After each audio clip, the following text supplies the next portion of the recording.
The courthouse steps were hot enough to brand cattle when Helena Briggs felt the hand clamp around her elbow like a vise, dragging her toward a marriage she had never consented to and a future that tasted like ash in her mouth. The July sun beat down on Pecos, Texas, turning the wooden planks into griddles and the air into something thick enough to choke on.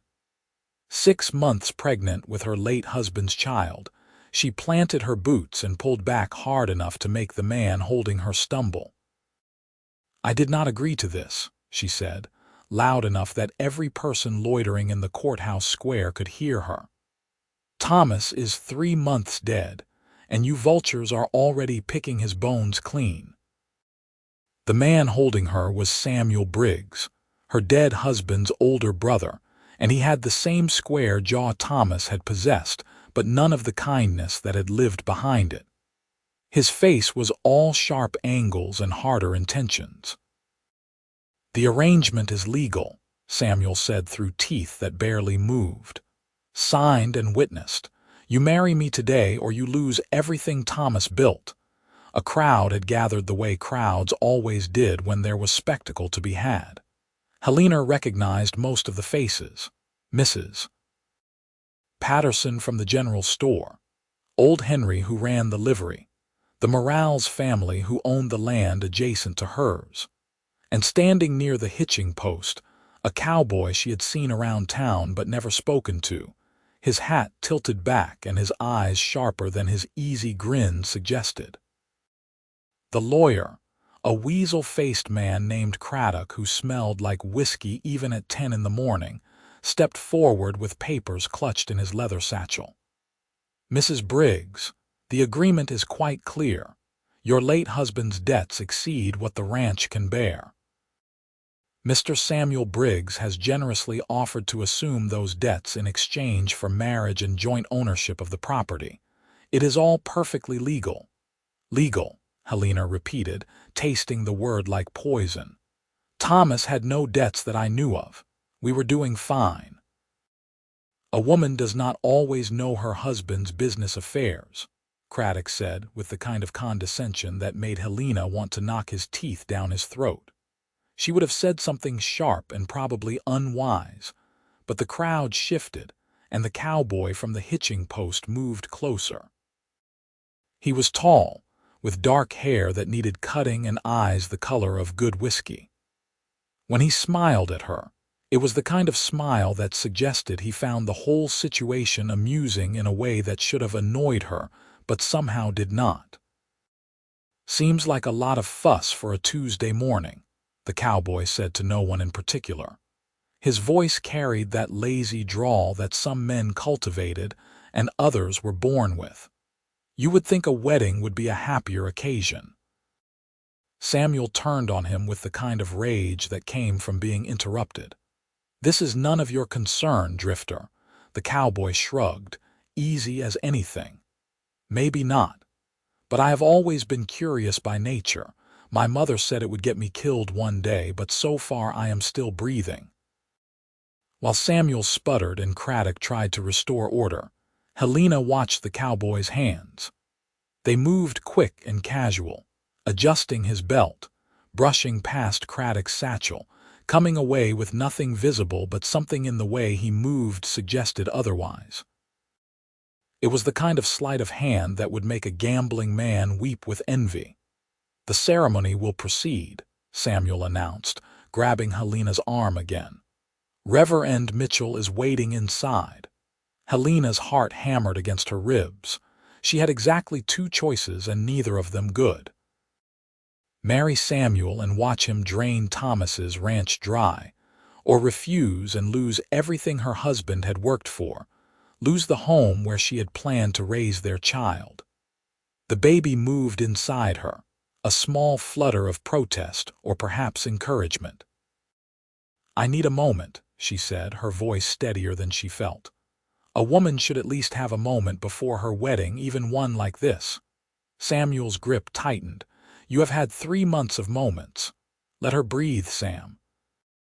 The cowboy had moved closer, his stance relaxed, but something dangerous lurking underneath the easy grin. You are manhandling a pregnant woman on the courthouse steps. That is not a good look for a man about to become a husband." "Zane Parker, you worthless saddle tramp," Samuel snarled. "This is family business." So the cowboy had a name, Zane Parker. Helena filed it away as Zane tipped his hat to her with exaggerated courtesy. "Madam," he said, "I believe you dropped something."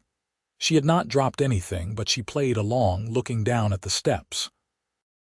Zane moved faster than a man his size should have been able to, sweeping past Craddock and bumping into him hard enough to make the lawyer stumble. The satchel fell open and papers scattered across the hot wood. In the confusion that followed, Zane pressed something into Helena's hand. Paper, folded small and tight. His fingers were warm and calloused and steady. When their eyes met, he winked. "Might want to hold onto that," he said quietly. Then he was gone, melting back into the crowd with the kind of skill that spoke of a man who had made quick exits before. Helena tucked whatever he had given her into her skirt pocket as Craddock and Samuel scrambled to collect the scattered papers. Her heart was racing now for entirely different reasons. "The deed," Craddock said, his voice climbing toward panic. "The property deed is missing." Samuel's face went from red to purple. "What do you mean missing?" "It was in my satchel. The original deed to the Briggs ranch. It is gone." The crowd murmured and shifted. Helena kept her face carefully neutral even as her fingers closed around the paper in her pocket. Without the deed, Samuel could not prove ownership. Without the deed, the marriage arrangement meant nothing. "Find it," Samuel ordered, his voice like gravel. "Search everyone here if you have to." But the courthouse square was already emptying as people decided they had better places to be than in the path of Samuel Briggs's rage. Mrs. Patterson hurried back to her store. The Morales family climbed into their wagon. Within minutes, only a handful of people remained, and none of them were Zane Parker.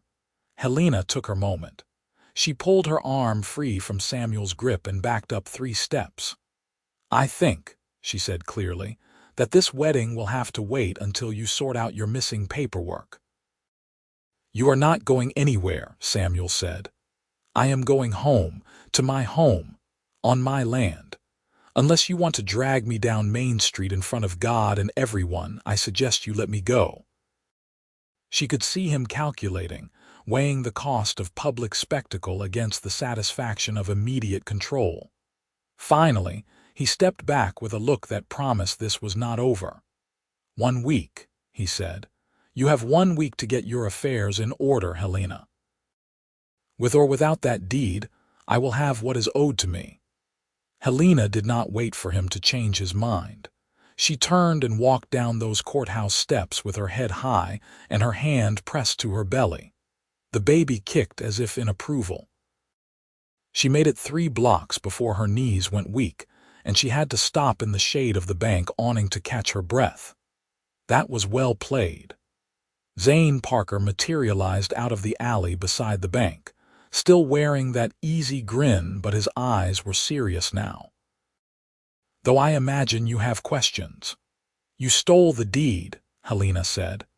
"I liberated important documents from a man who was using them for ill purposes," Zane corrected. "There is a difference, not in the eyes of the law." "The law," Zane said, "seems to think forcing a pregnant widow into marriage is acceptable behavior, so perhaps the law and I are not on speaking terms at the moment." Helena studied him properly now. He was younger than she had first thought, maybe 25 to her 23 years. His clothes were worn but clean, his boots good quality beneath the trail dust. His hands rested easy on his belt, away from the gun he wore like it was part of him. "Why?" she asked. "You do not know me." Zane tilted his head, considering her question with what seemed like genuine thought. "I was in the saloon last night. Heard Samuel Briggs boasting about how he had cornered his brother's widow, how she would marry him and he would have the best ranch in the county. The way he talked about you." He paused, something dark flickering across his face. A man who talks about a woman like she is property he already owns needs taking down a notch. So this is about your pride. This is about you fighting alone on those steps and nobody helping. I have a weakness for unfair fights. He pulled the deed from his pocket, unfolding it enough that she could see Thomas's signature, her signature, the county seal making it official. This is yours. But Samuel will not stop. He will forge documents, bribe witnesses, do whatever it takes to get his hands on your land. Helena knew he was right. Samuel had already forged the marriage arrangement. What was stopping him from forging a deed? What do you suggest? Marry me instead, Zane said, and his grin was back but softer now, almost gentle. On paper only, if that is what you want. But a married woman has more legal protection than a widow. If you are already wed, Samuel's arrangement becomes void. And with the real deed in our possession, filed properly with the county, he has no claim at all. It was insane. It was also the best option she had heard all day. You are proposing a marriage of convenience to a woman you met an hour ago. I am proposing a solution to a problem. The convenience is just good sense. He tucked the deed back into his pocket. I have no designs on your land, Mrs. Briggs. I do not even particularly like staying in one place. But I do not like bullies, and I do not like men who corner women with no way out. So I am offering you a way out. The baby kicked again, harder this time. Helena put her hand over the spot and felt the life moving inside her, the child who deserved better than Samuel Briggs for a stepfather. I do not know you. That is fair. My name is Zane Parker. I am 25 years old. I have worked cattle drives from Texas to Montana and back again. I do not drink to excess. I do not hit women or children or animals, and I have been told I make decent coffee. I have no family to speak of and no ties keeping me anywhere in particular. That is everything important. Everything important, Helena repeated. She thought about Thomas, who she had known since childhood before they married. She thought about the ranch they had built together, the future they had planned. She thought about Samuel's hands on her arms and Craddock's condescending voice, and the way the law seemed designed to strip away everything she had left. If I agree, she said slowly, this is a business arrangement. You get room and board at the ranch. I keep full ownership of the land. When Samuel's threat is resolved, we part ways amicably. Sounds reasonable. And you do not touch me. You do not make demands. You do not try to take over Thomas's life like he never existed. Something shifted in Zane's expression, a flicker of understanding that seemed deeper than the situation warranted. I would never, he said quietly. Your late husband, your child, your grief, those are yours and I will respect that. Helena made her decision the way she made all her important decisions, quickly and with full commitment. Then yes, I will marry you, Zane Parker, on paper and for however long it takes to settle this mess. They were married that same afternoon by a circuit preacher passing through town with Mrs. Patterson and her husband as witnesses. The ceremony took less than 10 minutes. Zane produced a simple gold band from somewhere and slid it onto her finger with hands that did not shake. When the preacher said he could kiss his bride, Zane just squeezed her hand gently and said that would not be necessary. Helena signed the marriage certificate in clear, bold letters.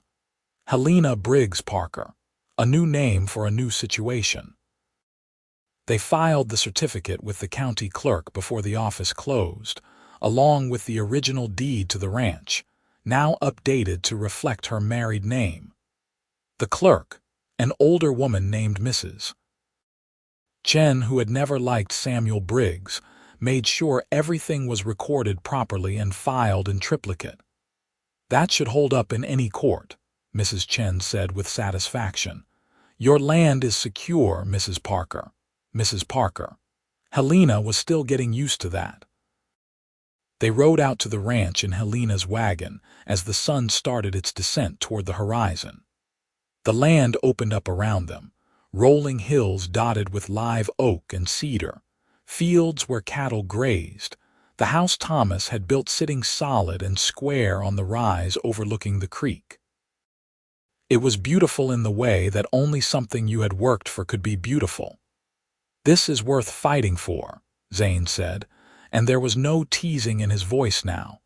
Helena pulled the wagon to a stop in front of the house. "Thomas bought this land 5 years ago when it was nothing but scrub and wild horses. We broke our backs building everything you see. The house, the barn, the fences. We ran cattle and broke horses and made it profitable through sheer stubbornness." She paused, feeling the weight of grief press against her chest. "He died in the spring. Horse threw him and he hit his head on a rock. He was gone before I could get to him." "I am sorry," Zane said simply.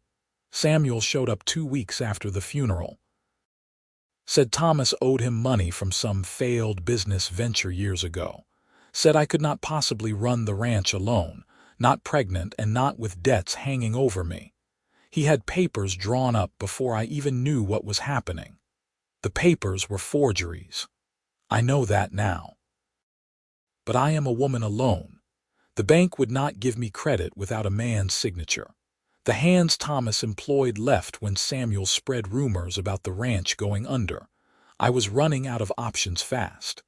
Zane climbed down from the wagon and came around to help her down. His hands on her waist were steady and respectful, lifting her as if she weighed nothing. "You have options now," he said, "and you are not alone anymore." They settled into an uneasy routine over the following days. Zane took the small bedroom off the kitchen that Thomas had used as an office. Helena kept the main bedroom upstairs. He was up before dawn checking fences, tending the cattle that had wandered during the weeks of neglect, fixing the barn door that had come loose in a storm. He worked like a man who knew ranch life inside and out, and he worked without complaint or expectation of praise. In the evenings, they ate dinner at the kitchen table and talked about practical things, which fields needed rotating, whether they should sell some cattle before winter, how to find reliable ranch hands who would not run at the first sign of Samuel's interference. "We need at least 3 good men," Helena said, pushing food around her plate. The baby was making her appetite unpredictable. "But nobody in Pecos will work for me while Samuel is making threats." "Then we look outside Pecos," Zane said. "I know some men from the trail drives. Good workers, honest, looking for steady employment. I can send word. That would require paying them. You have cattle. Cattle are money on the hoof." He leaned back in his chair, studying her with those sharp, whiskey eyes. "Your ranch is not failing, Helena. It has been sabotaged. There is a difference. Once we get past Samuel's interference, you will be profitable again." She wanted to believe him. Some days she did believe him. Other days, she felt the weight of everything pressing down until she could barely breathe. The pregnancy, the grief, the constant fear that Samuel would find a way to take everything despite their precautions. Zane noticed when she had those days. He did not push or pry. He just made sure there was coffee ready when she woke up, and he took on extra work so she could rest. And sometimes he told ridiculous stories about trail drive disasters that made her laugh despite herself. "There was this one drive," he said one evening while they were mending tack in the barn, "where we lost half the herd to a stampede started by a jackrabbit. A jackrabbit. The trail boss was so angry he chased that rabbit for 2 miles on foot, cursing the entire way. Never did catch it." "You are making that up," Helena said, but she was biting back a smile. "On my honor, every word is true. Cowboys are brave in the face of danger, but a jackrabbit at the wrong moment can undo everything." His hands moved deftly through the leather repair, fingers sure and practiced. The point being, sometimes disasters happen for the stupidest reasons. And sometimes you just have to laugh because the alternative is crying, and crying does not fix broken tack. Helena set down the bridle she had been working on. Why are you really doing this, Zane? And do not say it is because you do not like unfair fights. You could have just given me the deed and walked away. He was quiet for a long moment, his hands going still on the leather. When he looked up, the easy grin was gone and what remained was something raw and honest. My mother was in a situation like yours once. Different details, same trap. A man trying to force her into something she did not want because he wanted what she had. Nobody helped her. She ended up losing everything and dying young because of it. I was 14. Zane, Helena said softly. I cannot fix what happened to her. But when I saw you on those steps, fighting alone with everyone watching and nobody stepping in, I thought maybe I could fix this. Just this once. Just for you. He picked up the tack again, focusing on the repair with more attention than it needed. So that is why. Because somebody should have helped my mother and nobody did, and I will be damned if I let that happen to someone else when I can do something about it. Helena felt something crack open in her chest, something that had been locked tight since Thomas died. Thank you, she said. For helping, for staying, for all of it. You are welcome. They worked in comfortable silence after that, the kind of silence that felt like understanding rather than absence of words. Outside, the sun set in shades of orange and red, painting the Texas sky like it was showing off. The cattle lowed in the distance. The creek burbled over stones. It was peaceful in a way Helena had forgotten life could be. Samuel showed up exactly 1 week after the courthouse confrontation. He came with Craddock the lawyer and 2 hired guns who looked like they enjoyed their work a little too much. Helena and Zane were in the yard when the men rode up, and Helena felt her stomach clench with fear that had nothing to do with the baby. Time is up, Helena, Samuel called from his horse. He had not dismounted yet, using height as intimidation. You will marry me today, or I will have the sheriff remove you from this property for trespassing. Trespassing on my own land. Helena kept her voice level even as her heart raced. That is an interesting legal theory. You have no claim here. The deed is missing and your late husband's debts transfer to his estate, which as his brother I have legal right to settle. Zane stepped forward, positioning himself slightly in front of Helena. It was not overt protection, but the message was clear. The deed is not missing, he said pleasantly. It is filed with the county, properly recorded under the name of Helena Parker, her married name. Samuel's face went through several shades of red before settling on apoplectic purple. What, Mrs. Parker and I were married last week, Zane continued. Legal and binding, which means your arrangement, forged or otherwise, is void. She was already engaged to me when you tried to force her into marriage with you. That is a lie, Samuel sputtered. The county records say different. So does Reverend Thomas, who performed the ceremony. So do our witnesses. Zane's voice had lost all its lazy humor now. What remained was steel wrapped in velvet. You have no claim to this land, Samuel. You never did. Your brother did not owe you money. He told me himself on the trail last year that you had been sniffing around trying to find a way to get your hands on his ranch. He did not trust you then, and Helena does not trust you now. You never met Thomas, Samuel said, but there was uncertainty creeping into his voice. Sure I did. We worked a drive together in '72. He talked about his wife and the ranch they were building and how his brother was a snake who would sell his own mother for profit. Zane tilted his head. He was real descriptive about that last part. Helena had not known Thomas and Zane had met before. The revelation sent a strange warmth through her chest. Zane caught her eye and gave the tiniest shrug, as if to say he would explain later. Craddock dismounted, clutching his satchel like a shield. Even if the marriage is legal, there is still the matter of estate debts. I have documentation that Thomas Briggs owed substantial sums at the time of his death.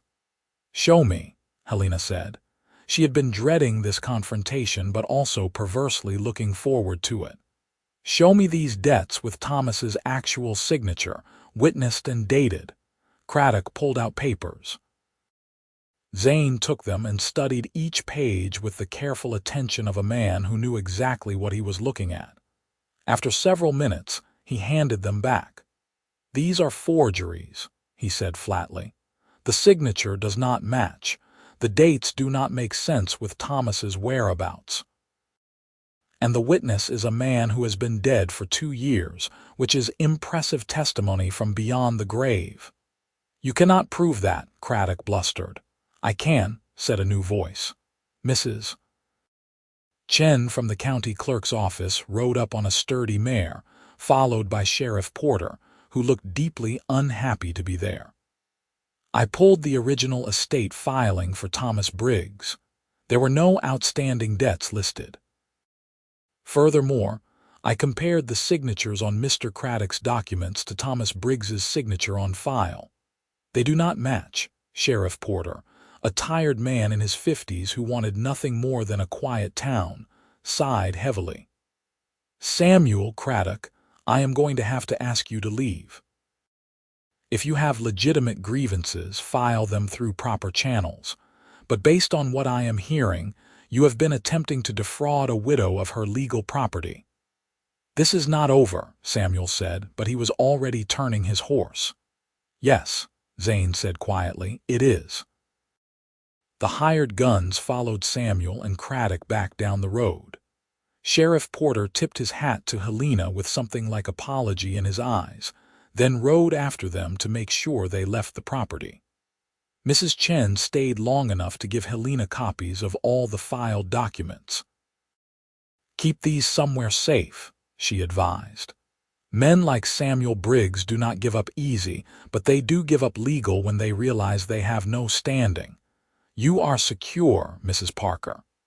After everyone left, Helena sank down onto the porch steps because her legs would not hold her anymore. Zane sat beside her, not touching but close enough that she could feel the solid reality of him. They watched the sun climb higher while cattle grazed and birds sang, and the world kept turning like nothing momentous had just happened. "You knew Thomas," Helena said finally. "Met him on a drive to Kansas. Worked alongside him for 3 months. He was a good man." Zane paused. "He talked about you constantly, how you had helped build the ranch from nothing, how you were the strongest woman he had ever met, how lucky he was." Another pause. "When I saw you on those courthouse steps, I recognized you from his descriptions. That was part of why I helped. Felt like I owed it to him." Helena felt tears burn behind her eyes, but she did not let them fall. "He would have liked knowing someone looked out for me. I think he would have just wanted you safe and happy. I am safe now. Happy is more complicated." "Happy usually is," Zane agreed. They sat there together while the morning stretched toward noon, and something between them shifted in a way Helena could not quite name. It was not attraction, not yet.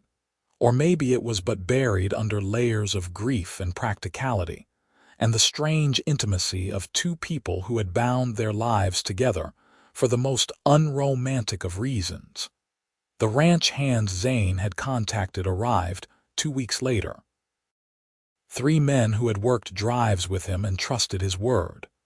Jack Morneau, a wiry man in his 40s who could track a coyote through solid rock.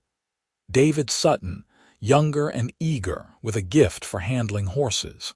And Robert Chen, Mrs. Chen's nephew, who needed work and wanted to stay near family. They were good men and hard workers, and they treated Helena with respect that felt genuine rather than forced. With help, the ranch began to thrive again. They repaired fences and rotated cattle and broke 3 wild horses that would sell for good money in the fall. Helena's belly grew rounder as summer faded toward autumn. The baby became more active, kicking and shifting at all hours.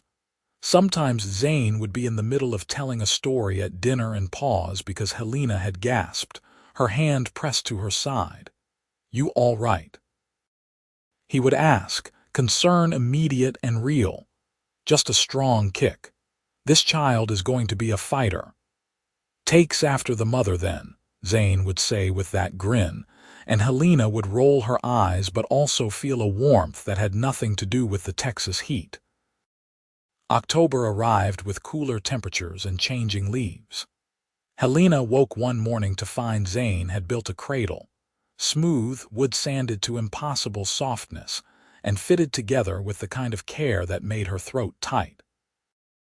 He set it in her bedroom without comment, just carried it up and positioned it near the window where morning light would fall. "You did not have to do that," Helena said from the doorway. "Baby needs somewhere to sleep." Zane straightened, brushing sawdust from his hands. "Thomas would have built one. Since he cannot, I figured I should. It is beautiful. It is functional. Beautiful is maybe stretching it." "No," Helena said firmly. "It is beautiful, thank you." He ducked his head, embarrassed by her gratitude, and made some excuse about checking on the horses. But Helena stood there looking at the cradle and feeling something shift inside her that was not the baby. It was the first crack in the careful walls she had built around her heart after Thomas died. She was falling. She had not meant to, and she had not planned for it, but somewhere between the courthouse steps and this moment, Zane Parker had worked his way past her defenses. It was in the small things. The way he made coffee exactly how she liked it without asking. The way he told ridiculous stories to make her laugh when grief threatened to swallow her whole. The way he worked himself to exhaustion on the ranch and never once asked for thanks or recognition. The way he treated her child, not even born yet, like someone precious worth protecting. The way he had stolen a deed and married a pregnant widow because it was the right thing to do, and he had never once made her feel like she owed him anything for it. She was falling, and it terrified her, because loving someone meant risking the kind of loss that had nearly destroyed her when Thomas died. But she was falling anyway, inevitable as gravity, helpless as a stone tossed into a river. November brought the circuit judge to Pecos for quarterly court sessions. Samuel Briggs filed a formal challenge to Helena's ownership of the ranch, claiming fraud and undue influence. The case was set for hearing on a cold morning when frost still clung to the ground. Helena wore her best dress, altered to accommodate her pregnancy. Zane wore a clean shirt and an expression that suggested he would very much like to hit someone, but was restraining himself for the sake of propriety. They sat in the courthouse while Judge Harrison, a stern woman in her 60s with a reputation for tolerating exactly zero nonsense, reviewed the documents.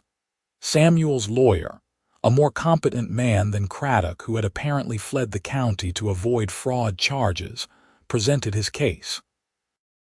He argued that the marriage between Helena and Zane had been hasty and suspicious. He implied that Zane had taken advantage of a grieving widow. He suggested that the deed had been stolen and illegally refiled. Judge Harrison listened with the patience of someone who had heard every possible lie and manipulation. When the lawyer finished, she turned to Helena. "Mrs. Parker, did you marry Mr. Parker of your own free will?" Helena stood. "I did, Your Honor. Mr. Parker offered me a way out of a situation where I was being coerced into a marriage I did not consent to. I chose to accept his help.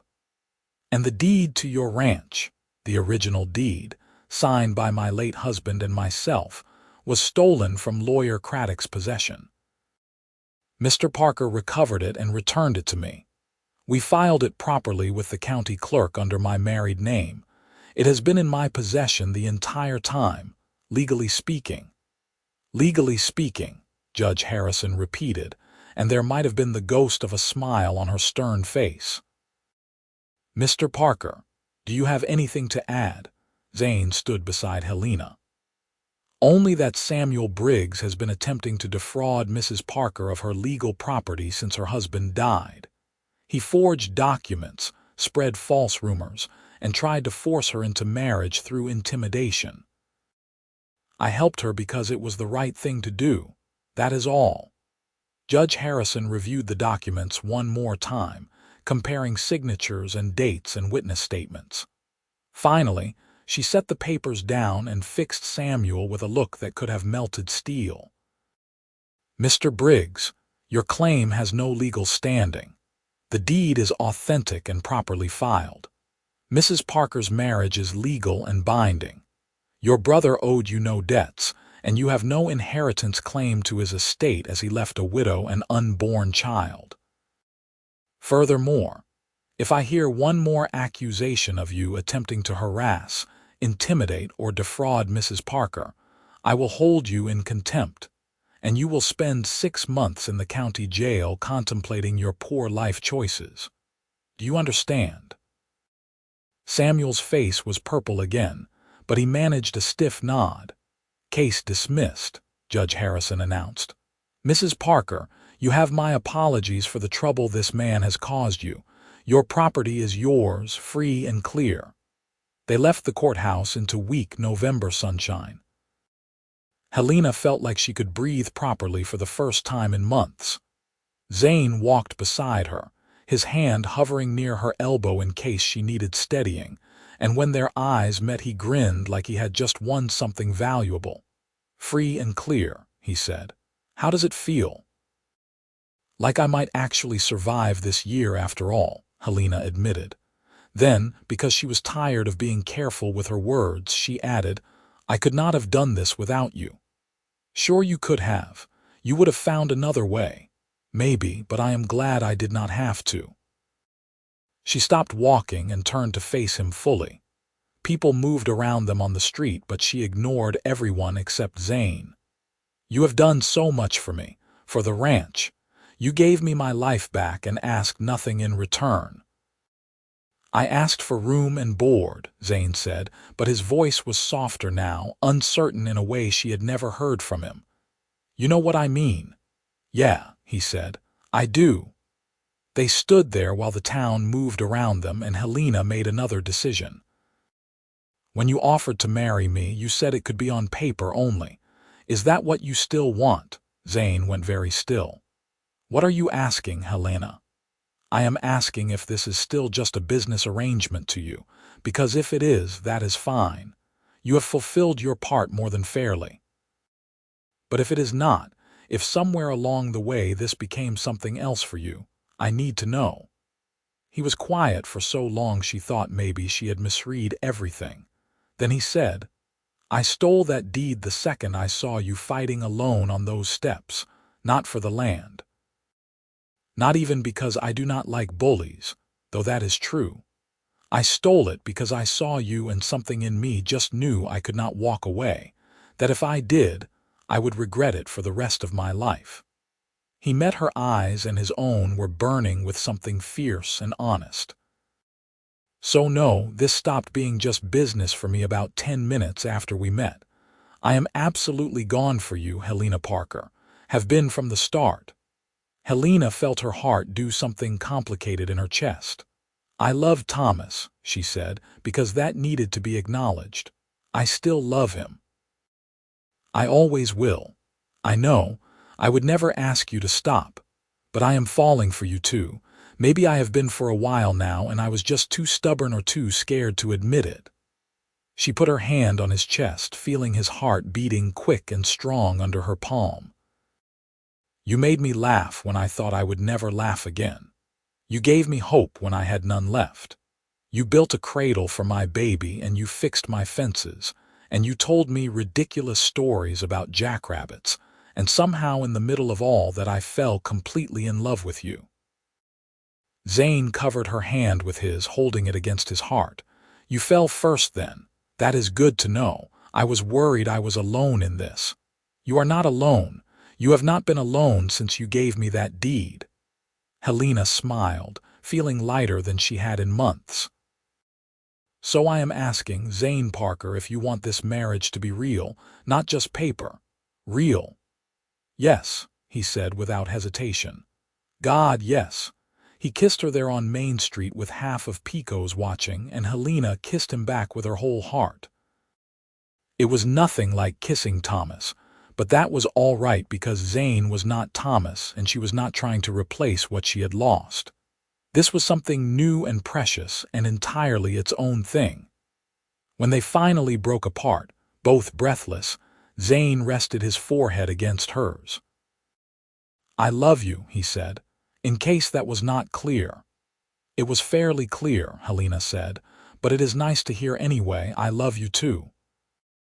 They drove home to the ranch holding hands across the wagon seat, and when they arrived, Zane carried her over the threshold like a proper groom, even though she protested that she was too heavy with the baby. He just laughed and told her she weighed less than a calf and he had carried plenty of those. That night, they moved Zane's belongings from the small bedroom to the main bedroom upstairs. He was careful with her, mindful of her pregnancy, but also hungry in a way that made her feel desired and beautiful despite her swollen belly and aching back. They made love slowly and thoroughly, and afterward, Zane held her against his chest while she drifted toward sleep. This is real now, he murmured into her hair. You are mine and I am yours, and everything is going to be all right. Everything is going to be all right, Helena repeated, and for the first time in a very long time she believed it. The baby came in December during a cold snap that left frost on the windows and ice on the water troughs. Helena labored through the night with Zane holding her hand and Mrs. Patterson acting as midwife. When the sun rose, pale and weak through the winter clouds, Helena delivered a healthy daughter with a powerful set of lungs and Thomas's dark hair. She is perfect, Zane said, his voice rough with emotion. He had not left Helena's side the entire night. You are both perfect. Helena held her daughter and felt love crash over her in waves. Helena, she said. Her name is Helena. Helena Parker, Zane said, testing the name. It suits her. He was wonderful with the baby. Patient when she cried in the night. Gentle when he changed her. Besotted in a way that made Helena fall even deeper in love with him. He sang ridiculous trail songs to Helena while Helena recovered, and he walked the floor with her for hours when she was fussy, and he looked at her like she was the most miraculous thing he had ever seen. Winter passed into spring. The ranch prospered under their joint management. The hands they had hired stayed on, loyal and hardworking. Samuel Briggs left the county entirely after Judge Harrison made good on her threat, and he spent 2 weeks in jail for harassing Mrs. Morales with a shady business proposition. Nobody mourned his leaving. Helena healed from childbirth and returned to ranch work gradually, with Zane hovering like a worried mother hen until she threatened to make him sleep in the barn. Helena grew fat and happy, reaching for everything with curious hands and smiling toothless grins that melted hearts. Life settled into a rhythm that felt right.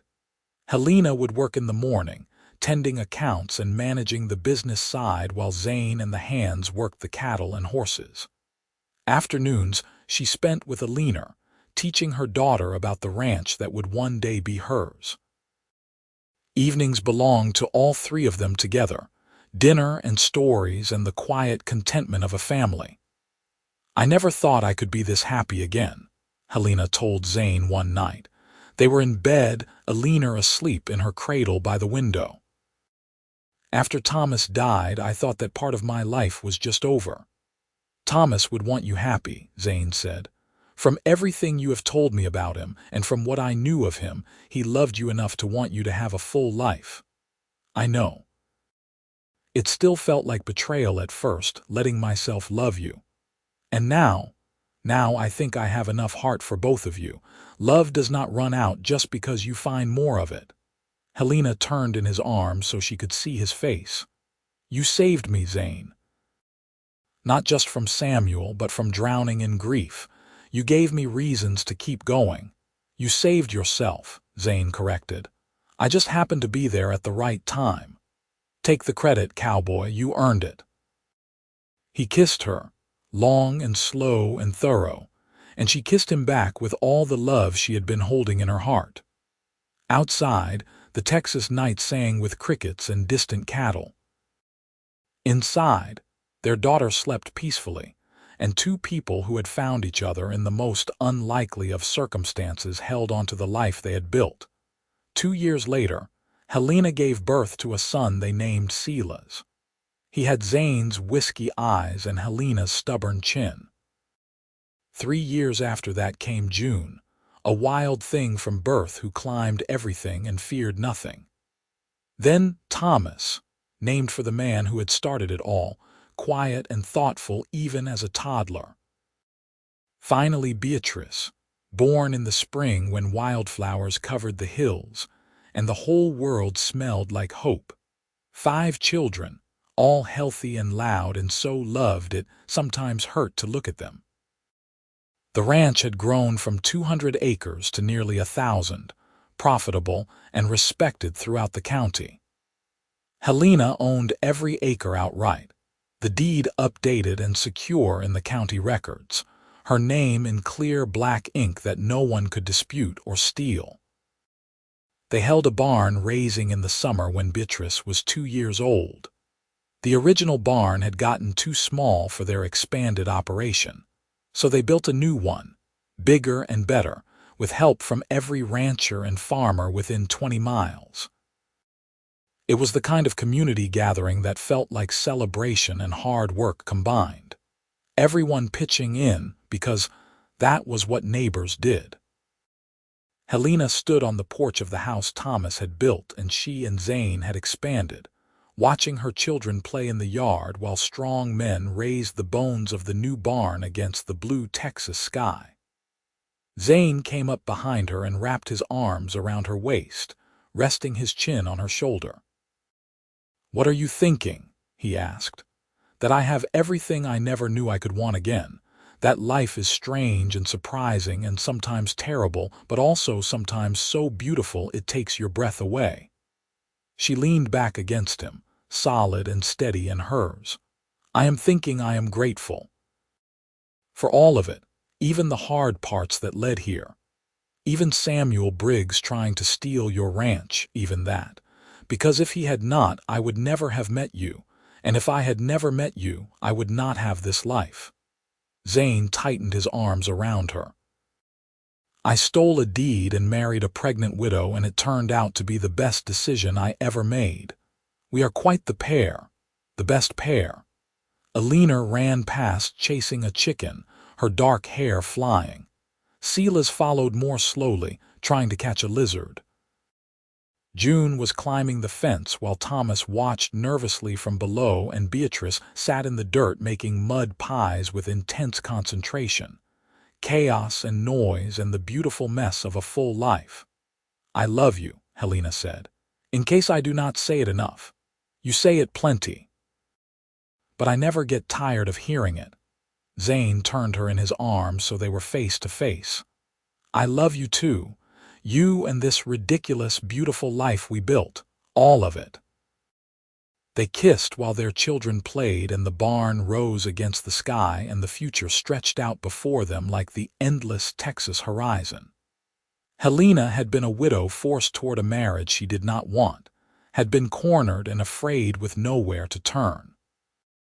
Then a cowboy with quick hands and a quicker smile had stolen a deed and offered her a way out, and in doing so had given her everything. The land was hers. The life was hers. The love was theirs, built on honesty and respect and the quiet certainty that they were exactly where they belonged. Years from now, when they were old and their children grown with children of their own, they would sit on this same porch and remember the day Helena had been dragged toward the courthouse, and Zane had intervened with nothing but courage and a talent for theft. But that was years away. For now, there was work to be done and a barn to raise and dinner to cook for 20 hungry people. There was life to be lived, full and messy and gloriously ordinary. Helena Parker took her husband's hand, and they walked together toward the celebration, toward their future, toward all the beautiful days still waiting to be discovered. Behind them, the house stood solid.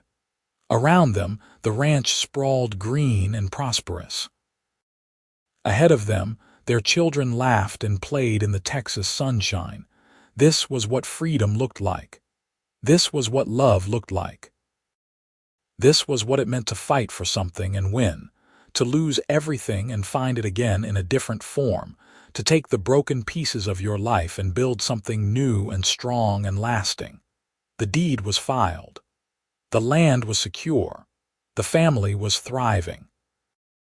And two people who had started as strangers bound by necessity had become partners, lovers, parents, the kind of team that could face anything because they faced it together.